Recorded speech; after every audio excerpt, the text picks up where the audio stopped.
કેટલાય દીથી મારી અંકિતાનો કંઈ ફોન મેસેજ કાંઈ નથી.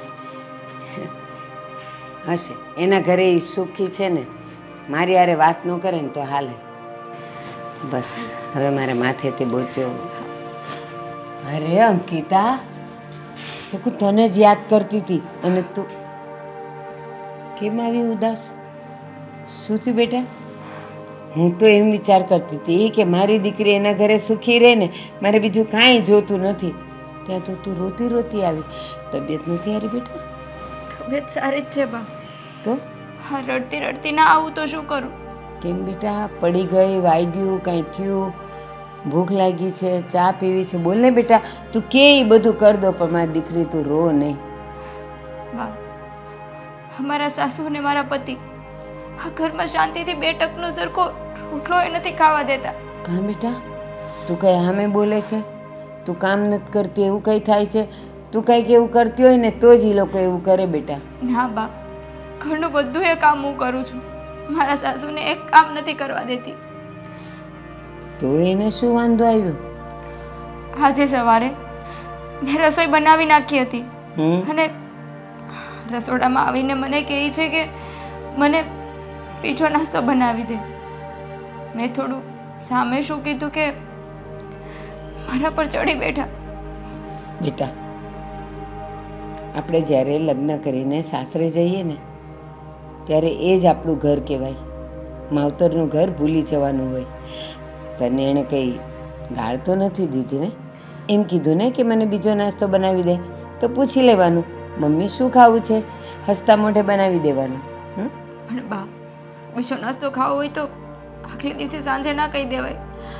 અને કા પછી હું જ્યારે રસોઈ બનાવતી હતી ત્યારે આજુબાજુમાં જ આટા મારતા હતા, તો ત્યારે કહી દેવાય ને કે મારે રોટલી નહીં બનાવતી, મારે આ ખાવું છે. અને રહી વાત નાસ્તાની, નાસ્તો તો જે કીધો એ બનાવી દીધો, પણ પછી મારા પપ્પા વિશે સંભળાવે. હજી મારા પપ્પા વિશે સંભળાવે ને એ નથી સંભળાતું મારાથી. શું બોલ્યા? હા, તારા બાપે જે વચન આપ્યું ને એટલા માટે લગ્ન કર્યા, બાકી તું તો અમને ગમતી જ નથી. મારા સાસુ નહીં, આદિ પણ કહે છે, અને આદિએ આજ સુધી મને પત્ની તરીકે સ્વીકારી જ નથી. શું વાત કરે છે બેટા? આ તો બહુ ખોટું કહેવાય.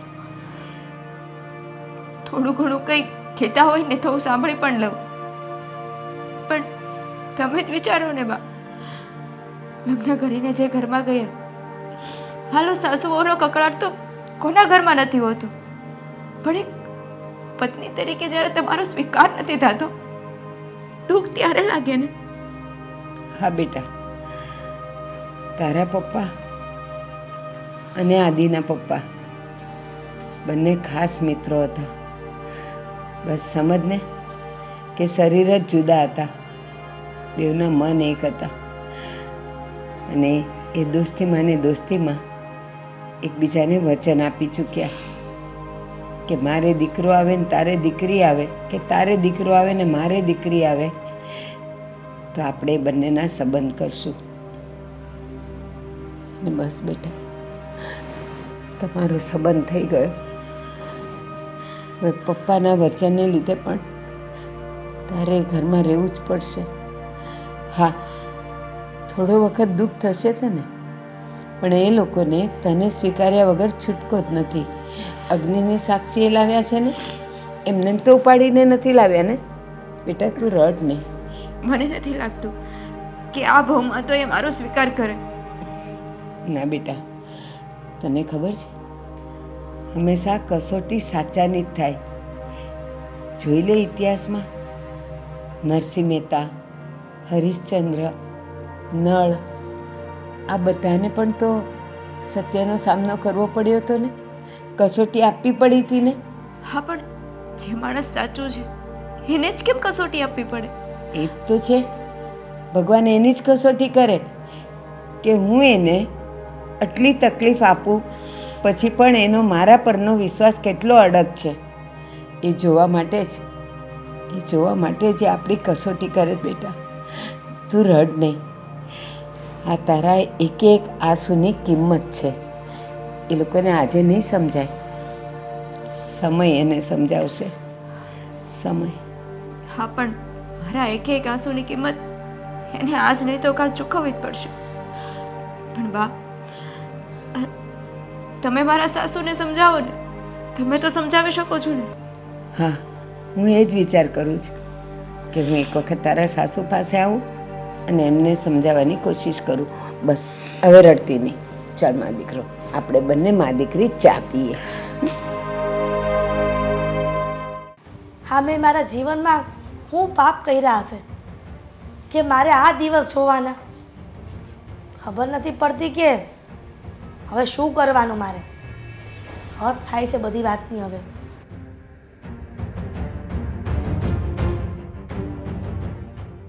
મમ્મી, આવી ગયો દીકરા. કંઈ કામ હતું? જમવું છે તારે? રસોઈ બનાવી દઉં કે પેલી કાળી વહુને કહું કે કંઈક બનાવી દે તારા માટે? મમ્મી તમે એનું નામ શું કામ એવું પાડ્યું છે? હવે જેવો રંગ રૂપ હોય એવું માણા કહે. અરે, કાળા તો કૃષ્ણ હતા. અત્યારે તમે દ્વારકા જાઓ ને આ પગ મૂકવાની જગ્યા ન હોય, એના દર્શન કરવા માટે કેટલા માણસો હોય. એટલે કાળા ને ધોળા ને એ બધું. અસ્કા, ઈ કૃષ્ણ ભગવાન હતા, પણ તારી ભાભી ભગવાન તો છે નહીં ને, મનુષ્ય છે. શું છે? મનુષ્ય. હા મમ્મી, મારે તમને એક વાત કરવી છે. એક નહીં 100 વાત કરજે, પણ જો મારા વિરુદ્ધની કોઈ વાત હશે ને તો રોકડે રોકડો જવાબ મળશે તને. કહી દે, વાત કેવી છે ને બેટા, કહી દે.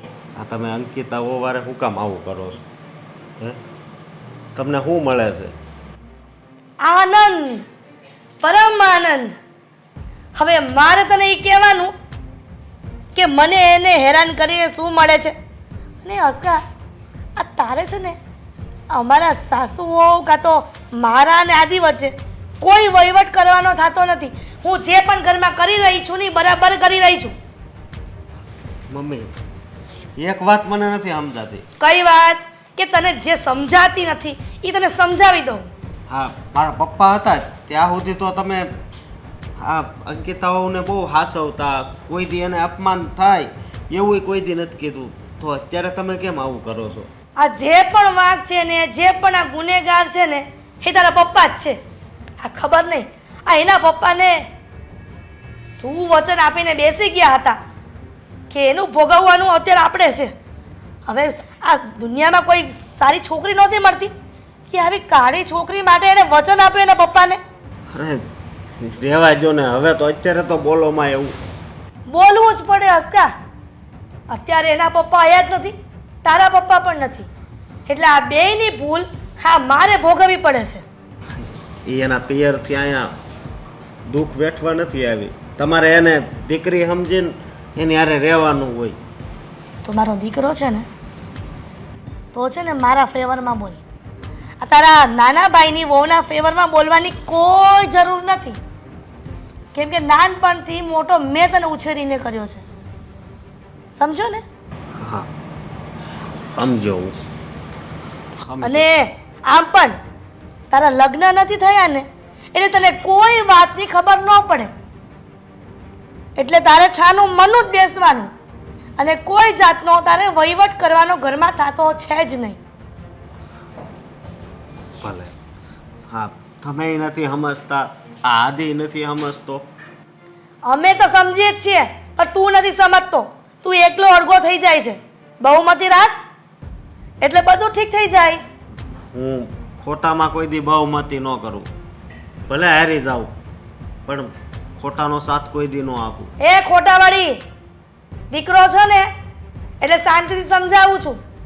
જો કોઈ પારકો આવીને બોલ્યું હોત ને તો 2 થપ્પડ ચડાવી દેત. મમ્મી, એણે તમારું બગાડ્યું છે. હું તમને ટાણે ખાવા આપે છે, શા માગો તો તમને દૂધ આપે છે. હા? તમને નથી હાસવતા એ?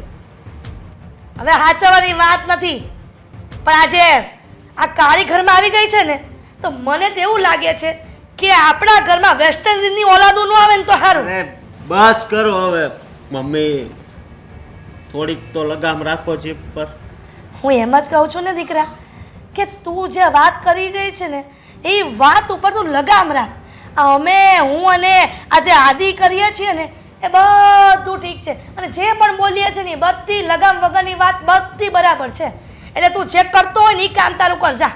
હા જુઓ, આ શાંતિ દાદાને ઘરે જુઓ, કાંઈ એનો છોકરો નકર કેટલો રૂપાળો છે, એનો છોકરાને હોવું જોઈએ ને તમે.